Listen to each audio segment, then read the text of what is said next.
keys in the back. Got 6, 7 just sitting on my desk just to go. Need more like I'm doing, I'ma swim. I just keep swimming, I'ma just keep. I just keep swimming, I'ma just keep. All right, ladies and gentlemen, it's the show that you've been all waiting for. Lessons Learned ATW.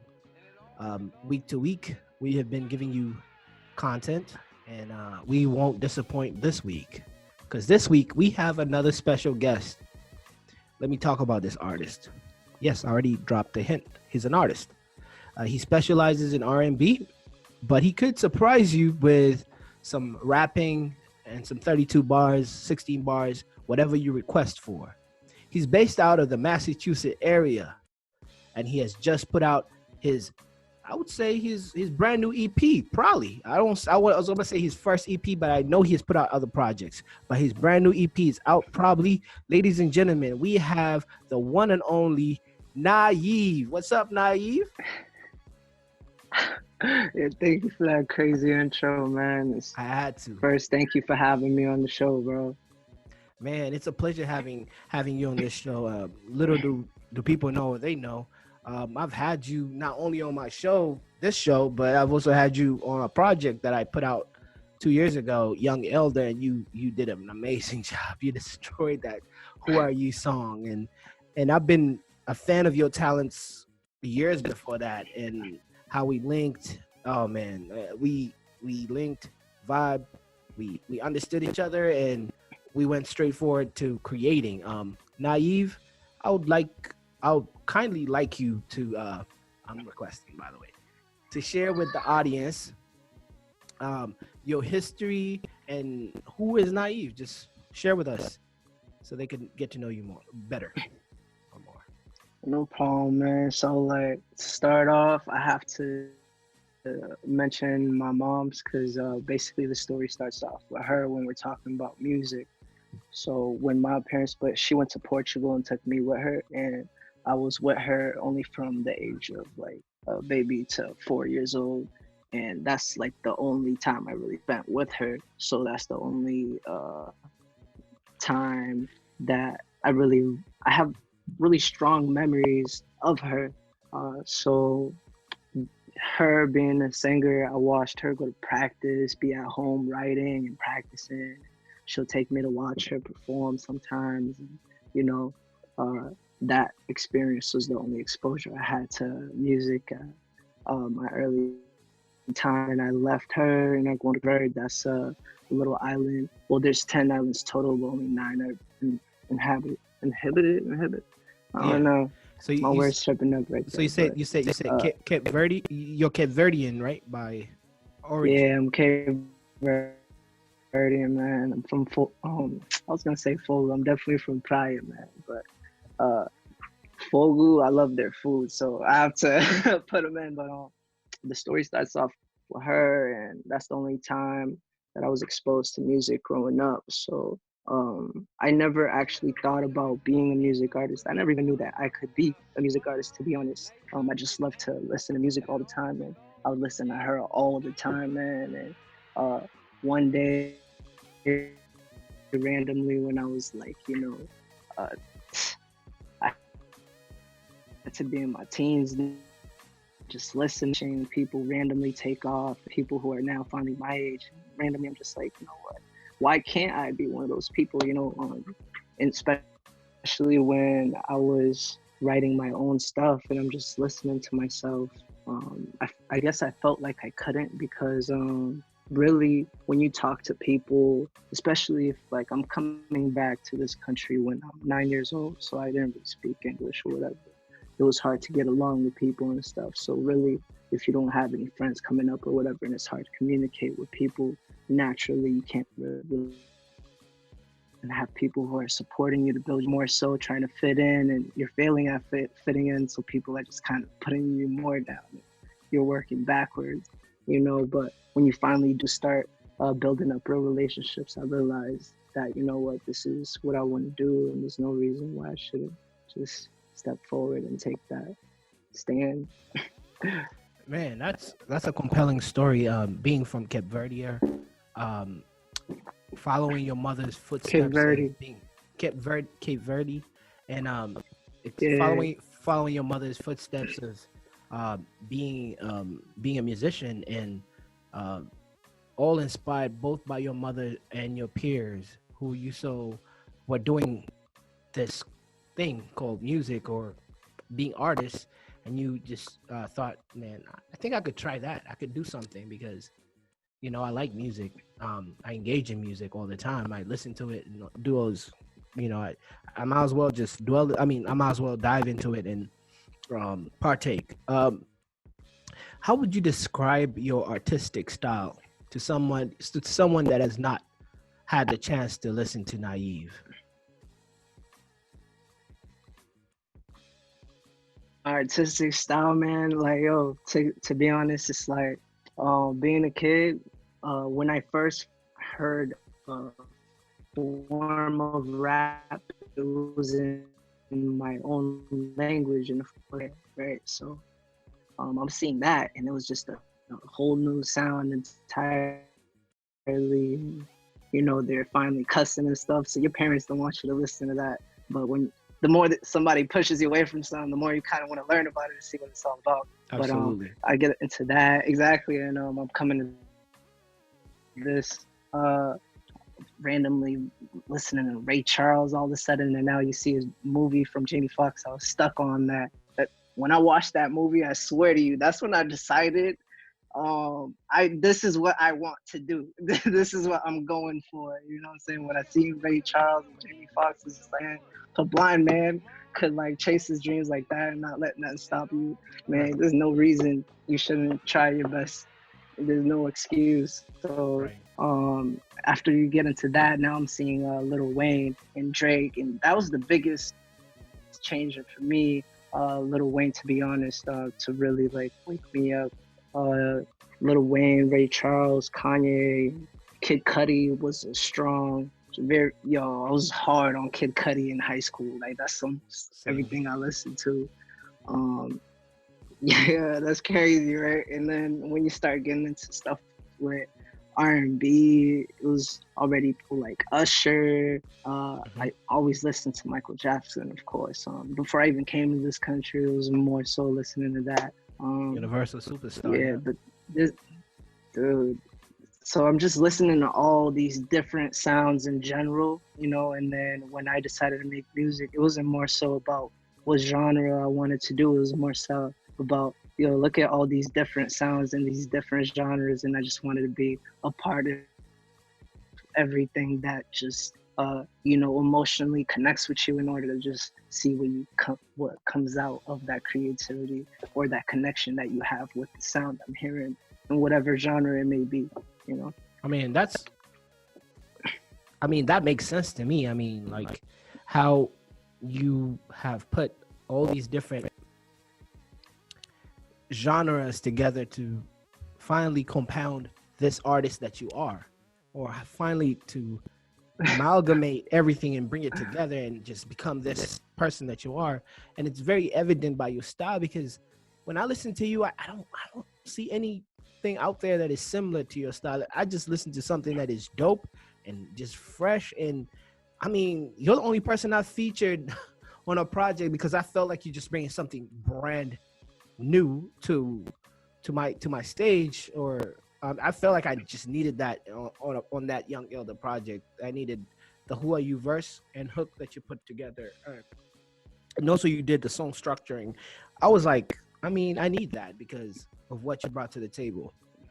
I mean, moving away from that, I briefly talked about how, did I even talk about that? Did I talk about how we met as contemporaries, as fellow artists at that time? Nah. All right, let me, now it's my story. You have to. So I met Naeve through SoundCloud. And this is a funny story now. And I'm going to bring another person that I already interviewed into this story. So Naeve sends me a message. No, first of all, before Naeve sends me any message, my cousin, or the guy I grew up with, PG, tells me, just randomly hits me up. He said, hey, there's somebody in my college that is a fan of your music. I'm like, who's that? I'm like, you know, do you mind if I use your government name? Or just let's see. Okay, he says Yeah, that's cool. It's cool. he says, this guy I play sports with. This guy who's on you a college athlete, right? With him. Yeah. This dude who's on my team. And I'm like, a dude on your team listens to you? I mean, listens to me, and he told you that I'm a fan of this guy's Strap or Strap. He's like, yeah, bro. He just told me that, and I was confused and befuddled, and I was like, why? He's like, cause how did your sound reach Massachusetts? How did it reach, the Boston area? And I was like, I don't know. And then later on, Naeve reached out to me on SoundCloud, asking, just reaching out, introducing himself, and then saying, hey, let's collaborate, or let's check out my music. I do this. And then tying everything together, the guy that was on the same team was you. I didn't know that.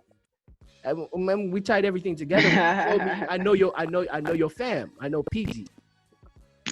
And that was so funny, bro. That was hilarious. Yeah. When everything was just put together, like, crazy, man.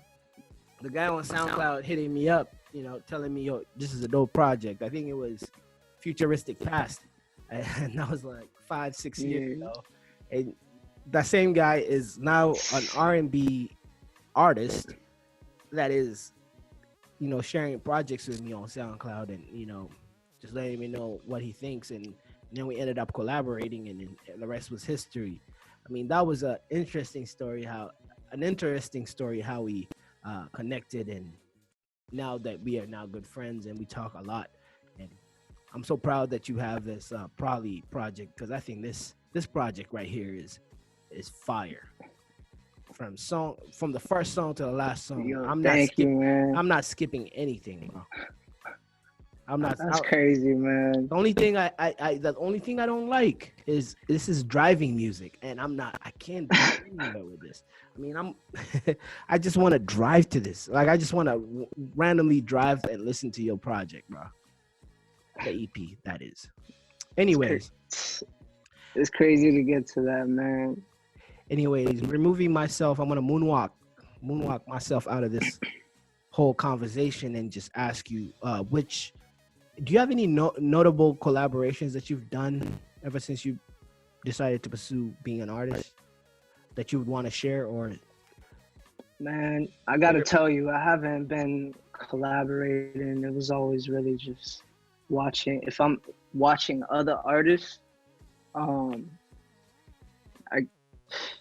as far as collaborations, there's literally only you, Walla, and there's somebody else that I did a song for. I forgot his name, but there's like a throwback kind of Pasada, which is like Cape Verdean music that somebody put up, and it's like on Spotify and iTunes and stuff. It's like a Cape Verdean sound. If you see feature Naeve on that Cape Verdean track, it's called Bella, you're gonna see me on it.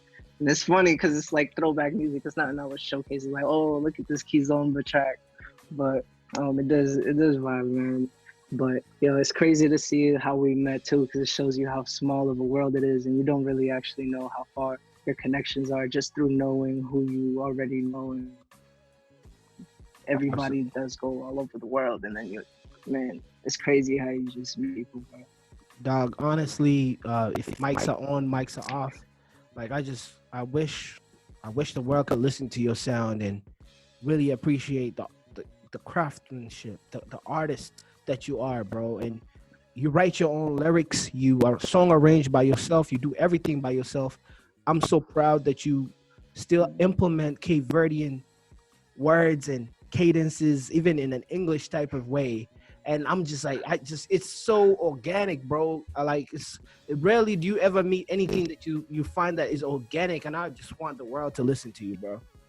Cause I'm such a fan, bro. Like, I fan out whenever I listen to your stuff. I'm a fan first. And the thing is, I know you.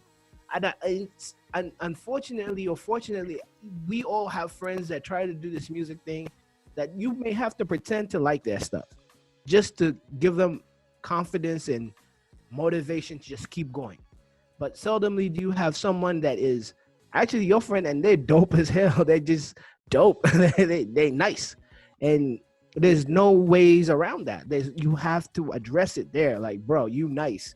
The only thing that you need is maybe a machine or an in-house producer, I think. I mean, you may already have that.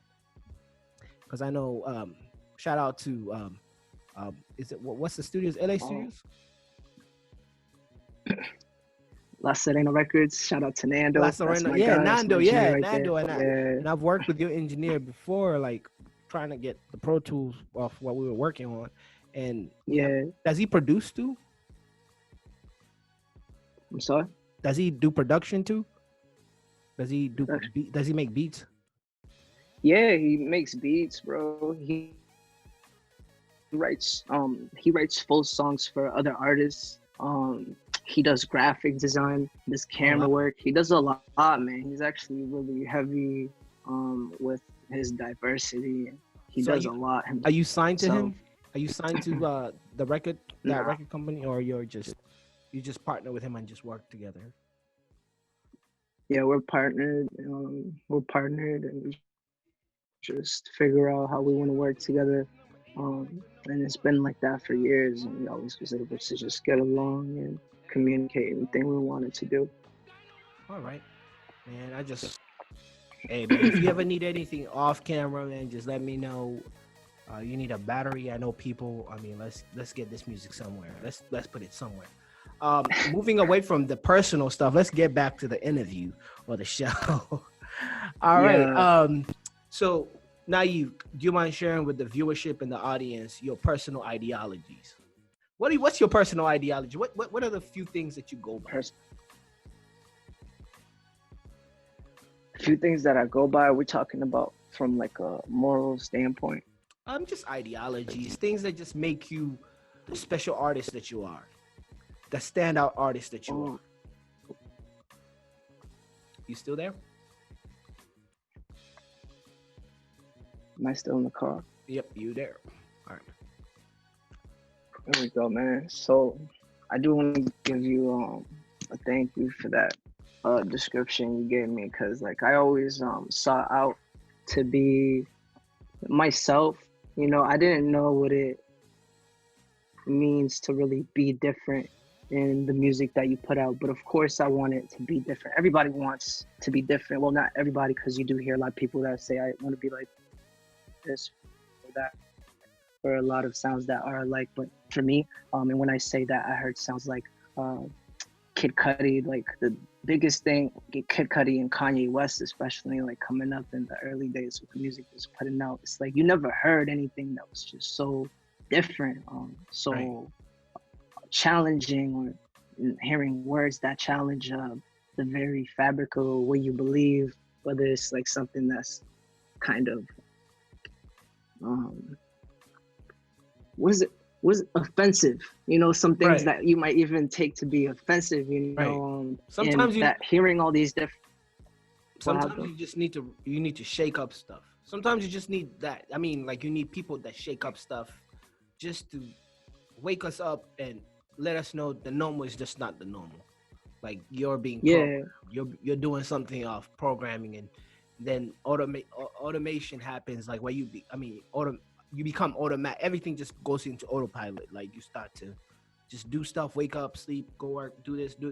It's just you become a program. And yeah, you're right. So I mean, I was just trying to maybe add on to what you're saying, but if I'm wrong, I feel that. Nah, for real, because it's like all these different things is just challenging everything that I already believed in, just how I saw things. Because when you're coming up, for me, for example, Cape Verdeans, like you grow up very strictly Catholic, you know what I'm saying? Yeah. Even every Sunday, man, we go into church, and I gotta go to the pre-church before church. Like you gotta get there like an hour and be there an hour for like the little kids to learn some stuff before you get to the real sermon or whatever. So I had to do that for a little minute, going up over here and out there in Cape Verde, because morally, religion is very important. So having that perspective for me, it just taught me to really hold on to spirituality and morality. But when I'm coming here and you're finally at least exposed to not being too closed-minded about what you already been taught, because it forces you to face all these things, you know, head on, and you just have to experience them and take your own perspective on what that is. For me, it broke me out of the shell in the sense that, like, I wasn't afraid to speak anything. I wanted, and if when I do speak, I don't want to just speak to blab on some random stuff. Like whenever I talk, whether I'm talking about good or bad, whatever it is that I'm telling you, I just make sure it's true, part of my story, emotion, past, present. It's just everything, and I just don't want to feel ashamed to express it. Yeah. That's the message I got from that, you know. I mean, that's well said, and that's like an expansion of all these ideologies just put into one. And I mean, also I like that you gave us that history of your own personal history of being Cape Verdean and having that background of spirituality that plays a big role in that whole idea or ideology. And talking about spirituality, I want to talk about Buzz Lightyear. When you hear that, what rings off when you hear that? Toy Story. Nah, man. Toy Story. Come on, man. Come on, man. You got to break. I mean, I mean, like we're talking about spirituality. Okay, let me restructure that question. I feel like I know what you mean, man. I'm just playing, man. It's more so like, what is that song really about? You know? No, I know what that song is about, but the significance of the content in that song, you having to escape or take off is the word that you Yeah, you peeped it. Yeah. Escape it, man. And take off. Speaks a lot about a lot of people. I mean, we all wish we could escape. Some people escape by, exercise. Some people escape by video games. Some people escape by drinking. Some people escape by, all these different things. And you choose to escape by, putting your phone on silent mode, lighting a cigarette, and relaxing. Is that? I mean, it's substance. It's in the music. Yeah. So for me, that's the song where I'm talking about. Well, my escape, man, and honesty, and it's like I don't want to promote. I don't like. No, we're not promoting. We're not promoting. It's just the content in the music. No, yeah, but it's like in myself when I want to be honest and say that I escape a lot through smoking, bud. I smoke. Yeah. I'm for real a pothead, but I wouldn't promote it as I want you to be a pothead. But I'm being honest in that song that like a lot of what I'm going through, whatever there is that I may be going through, I am like smoking a lot of these feelings and just putting them away to kind of just float and be in a different space. So I can just put my head in the sand, and as I'm putting my head in the sand, I know all these things are going on, and you kind of switch lanes between being in a good place and a bad place, and in a good place and a bad place, and it goes from being in a fun mood with shorty or whatever, and now all of a sudden I'm being more serious, and it's like I can't really waste time, and I'm trying to focus on all these different emotions while at the same time I'm trying to suppress it through that, Yeah, I'm not a smoker personally, but I'm an advocate for it. I mean, I think it's a lot healthier than drinking. I mean, it's easy on your liver. It's good helps you sleep amazingly. I mean, if we're talking about CBD and all that stuff, it helps you also like For sure, we got its pros and its cons. It has sure, less right? cons than most stuff that we have that is readily available in stores out there. You know, you have alcohol out there destroying livers, and you know people That's get in every corner. It's everywhere. You know, we have fast food, we have all this stuff that is not healthy for you, but it's there and it's readily available. And then there's this plant that actually helps some people be creative, helps some people reach awakenness, consciousness, makes them think differently, and also comforts them, you know, because I know a lot of athletes that are not moving away from music, but we're still in the realm of entertainment. I know athletes that have injuries, because I played sports and I played contact sports, so my body's beat up. I know you played sports too, so you know how all that running on that hard ground or running on turf or doing all that stuff, as you get older, I don't know how your body feels, but my body feels like crap, and I would not be remiss. I would not be wrong if I didn't try some of that. I mean, I do personally use CBD oils for my joints, and that stuff feels amazing. And I also struggle with a little bit of sleep, so I mean, I don't do it, but I'm not opposed to it. I advocate for it. Like, yeah, use it.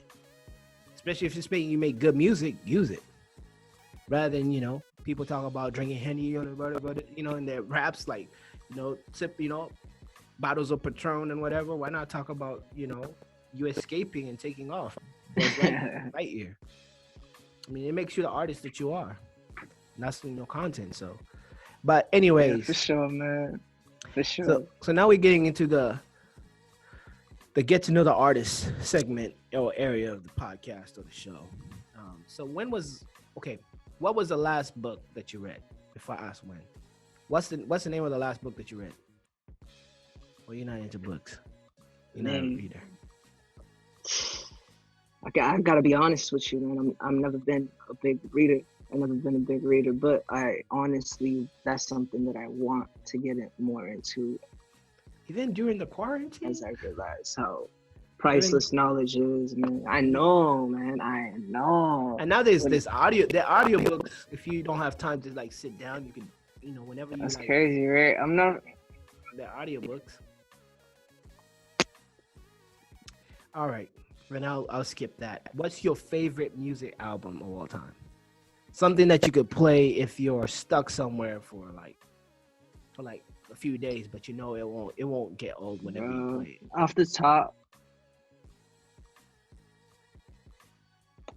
Forest Hills Drive, J. Cole. That's always been an all-time favorite album. Oh wow! I want to listen to that, but if you want to go further back, excuse my memory, it's a little foggy right now. But what was Kid Cudi's album?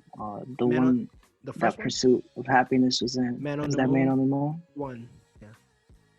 Man on the Moon 1. Yeah. That was a good album. That song changed my life. I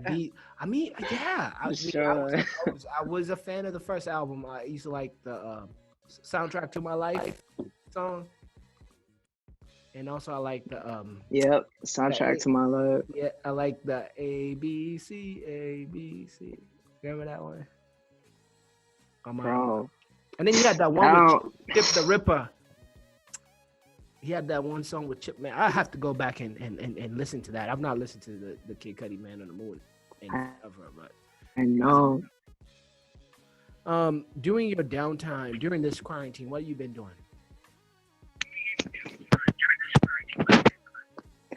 Man, I've been writing songs like crazy. Like, it's an OD boredom, but like my process and how I teach myself and throughout the years, like first off, when I was younger, there was a time where my brother was more into rapping than me. This was before I even started.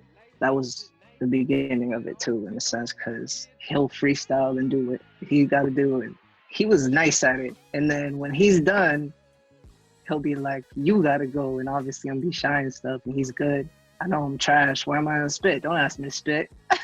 So he'll be like, all right, if I finish and you don't go, I'm gonna hit you, bruh. So it started being that, and it's like he'll finish, and I won't go. It's time to fight. So after that, I don't want to fight. So I just started doing it and getting into it. And now, whenever I play, whenever I'm starting a song, it's never starting off with writing. It's always just the beat alone and freestyle into it to know how I want to go The about pocket it that and you want just to be come in. up with the Yeah. ideas on the spot. And the phone's right pocket, there. And the chords already on it, and I just want to listen to the ideas I came up with and the freestyles, and that will be the beginning of the song and how I determine how I want to tell the story, you know.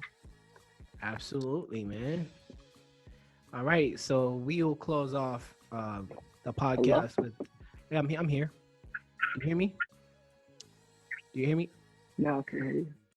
All right, so we'll close the episode with the last question, which is the most important question that goes by the podcast title. I was going to say by the song title. So, if you were talking to the young version of you from like 5 years, 10 years ago, that's trying to figure out what to do, what game would you share with that person right now? What are the lessons learned? Your voice is breaking right now. So let me say that again. Can you hear me? Hello? Repeat the question. So if you were talking to a younger version of you, right? And you are, let's say, go back to 5 to 10 years ago. Remember that mind state that you were in, right? And now fast forward to today, to what you know. What's some of the game that you would share with that person, that old version of Dennis? What are the lessons learned that you would share with that person? Man, this is gonna sound taboo almost, but like, to be honest, the biggest thing for me was learning how to be myself, because it was just so uncomfortable being different. And it was just so uncomfortable feeling like I wasn't accepted all the time. And then once I started to realize more self-love and how my differences kind of make me who I am, that's when things really started to turn around for me. And for getting on stage, that was like the biggest fear of all time, especially when it came down to sharing my music. It was so personal, and taking a piece out of me to show you and be like, yo, do you like this? Oh, not this? All right, check this out. You know what I'm saying? Like, Right. and yeah, when I started, even when somebody didn't like it, I started knowing that even though that person doesn't, I do, you know. So what right is his validation or hers make it so I don't like a part of myself. And the more I started realizing that, the more free I became in a sense, and just being able to be more happy on a daily basis with who I am and what I'm bringing to the table. That's different, even if somebody don't appreciate it. Well said, man. Well said. Well shared. Well said. So I'm gonna close it all off. I'm gonna close it up, and I want to thank first of all our guest for today, Naeve, for sitting down with me and sharing game. Thank you. I know the time difference is an issue. I know internet has been an issue. We've been having like little lags and little pixelation. Please bear with us, the audience. We're trying the best that we can because we cannot be in the same area at the same time. Thank you, Naeve, for sitting down with me and sharing some game. Appreciate you, bro. Thank you for having me, man. For real, it's a blessing, man. All right, so I'm gonna close it off. This has been a Naeve Lessons Learned episode. Appreciate you guys for tuning in, and salute.